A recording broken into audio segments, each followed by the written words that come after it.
300 million years ago, there was no oil, no diesel, no plastic, no jet fuel, just oceans, full of microscopic life you couldn't even see. Today, that invisible life powers almost everything you touch. So how does a single-celled algae become the fuel in your car? Stick with me. By the end of this video, you'll understand the entire journey of petroleum, from a dead plankton to the gasoline in a pump.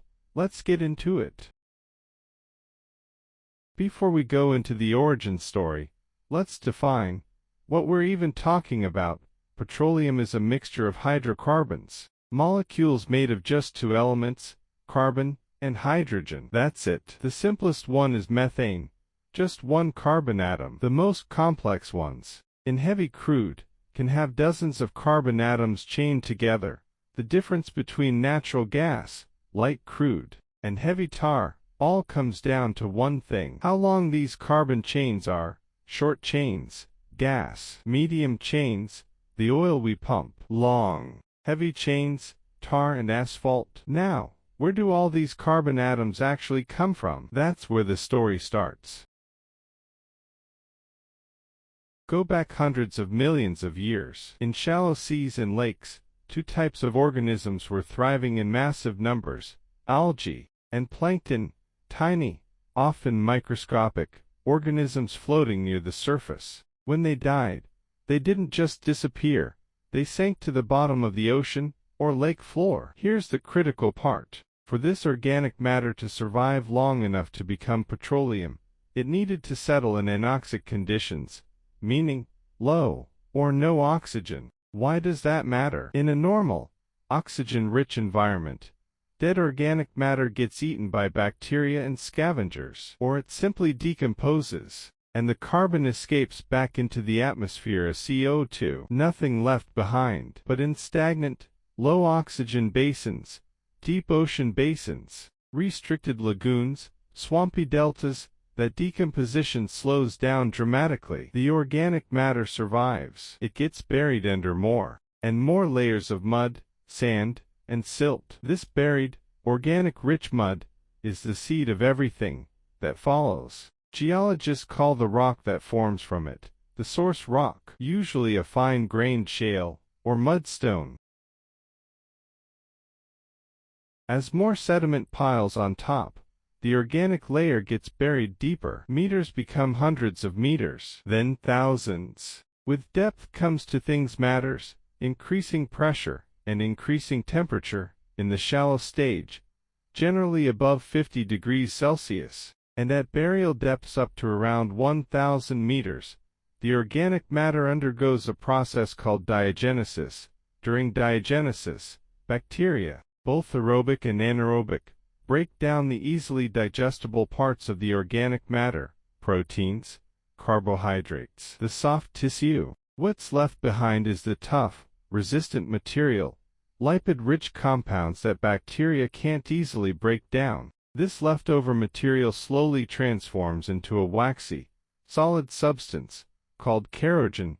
Kerogen is not oil yet. It's the precursor. Think of it as the raw ingredient, waiting for the right amount of heat to become petroleum. Here's an interesting detail. Not all kerogen is the same. It's classified into types, based on what it came from.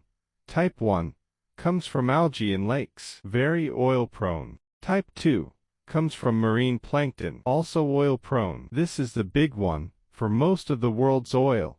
Type 3 comes from land plants, more gas-prone than oil-prone. Type 4 is basically dead weight, oxidized organic matter, with little to no potential left. So, the type of kerogen you end up with depends entirely on what kind of life was living and dying in that ancient environment. Now here's where it gets exciting. As burial continues, we're talking depths of roughly 1,500 to 5,500 meters.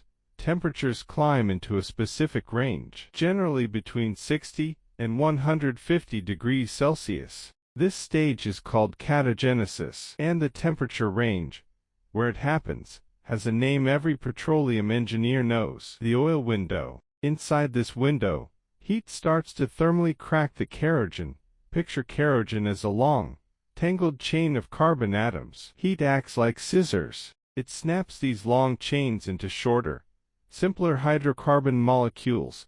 That's literally what oil is, the broken down fragments of ancient kerogen. This is also why timing and depth both matter so much. If the rock never gets buried deep enough to reach that temperature, the kerogen just sits there, unconverted. That's exactly what oil shale is. Kerogen-rich rock that never got hot enough to become liquid oil. But if it gets buried too deep, too fast, temperatures shoot past the oil window entirely. At that point, the kerogen doesn't stop cracking at oil-sized molecules. Keeps cracking all the way down to the smallest hydrocarbon possible, methane. This deeper, hotter stage is called metagenesis, and it produces dry gas and basically no oil. So there's actually a narrow sweet spot of depth, temperature, and time. Because this whole process doesn't happen in days or years, it takes millions of years of the source rock sitting at the right temperature for meaningful oil to form. 3 conditions have to line up perfectly. 1. The right organic material, type 1 or 2 kerogen. 2. The right burial depth and temperature, the oil window. 3. Enough time, millions of years. Miss any one of these, and you don't get a working oil field. So now, we have oil sitting inside the source rock. But here's the problem. Source rock is usually shale, which is fine-grained, and has almost no permeability. Oil can't just sit there and be pumped out. It needs to escape. This escape process is called migration, and it happens in 2 stages. Primary migration is the oil's journey out of the tight source rock itself, squeezed out through tiny fractures and pore spaces, driven by the pressure of all that overlying rock, plus the fact that oil and gas are naturally buoyant, compared to the water that fills most rock pores.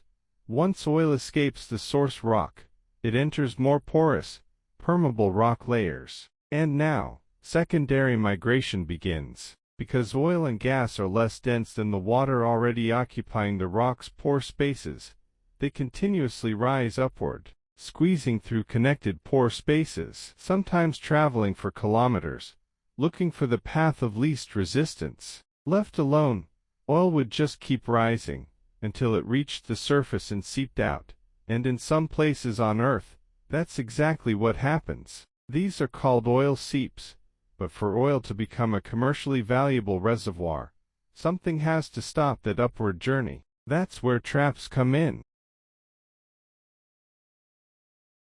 A trap is any geological configuration that stops migrating oil and gas from continuing to rise, and instead concentrates it in one place. Every trap needs 2 components working together. First, reservoir rock. A porous and permeable rock, usually sandstone or limestone, that can actually store oil in its pore spaces and let it flow when we drill into it. Second, and just as important, cap rock, also called a seal. This is an impermeable layer sitting directly above the reservoir rock, typically shale, salt, or very tight limestone, that physically blocks the oil from continuing to migrate upward. Without a cap rock, oil would just keep rising and eventually leak away to the surface over geological time. Traps generally come into broad categories. Structural traps, formed due to the deformation of rock layers. Folding, like an anticline,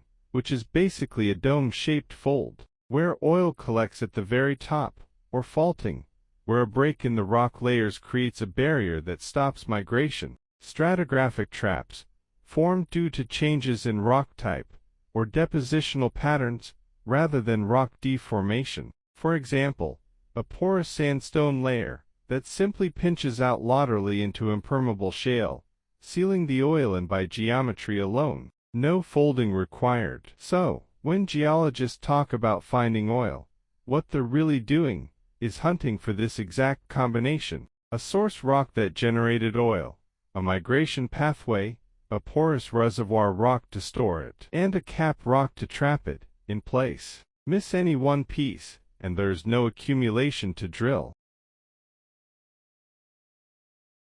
Let's run the entire story One more time. Start to finish, algae and plankton die in ancient seas and sink into low oxygen waters. Burial under sediment protects them from full decomposition.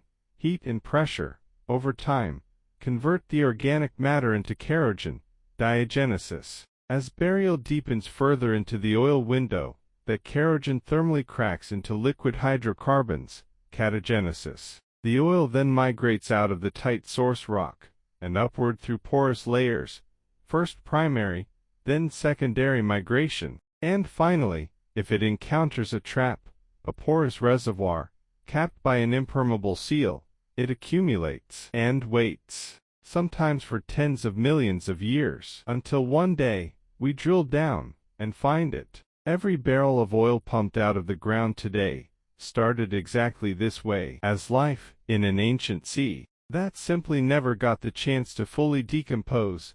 This is genuinely the foundation of everything in petroleum engineering, drilling, reservoir engineering, even drilling fluids, like the ones I work with in my own research. It all starts with understanding where the oil came from and why it's sitting where it is. If this helped you understand petroleum origin a bit better, hit subscribe. I'll be covering reservoir rock properties, drilling fluids, and well control next. I'm Bhuvan, and this has been Petroleum Enthusiast. See you in the next one.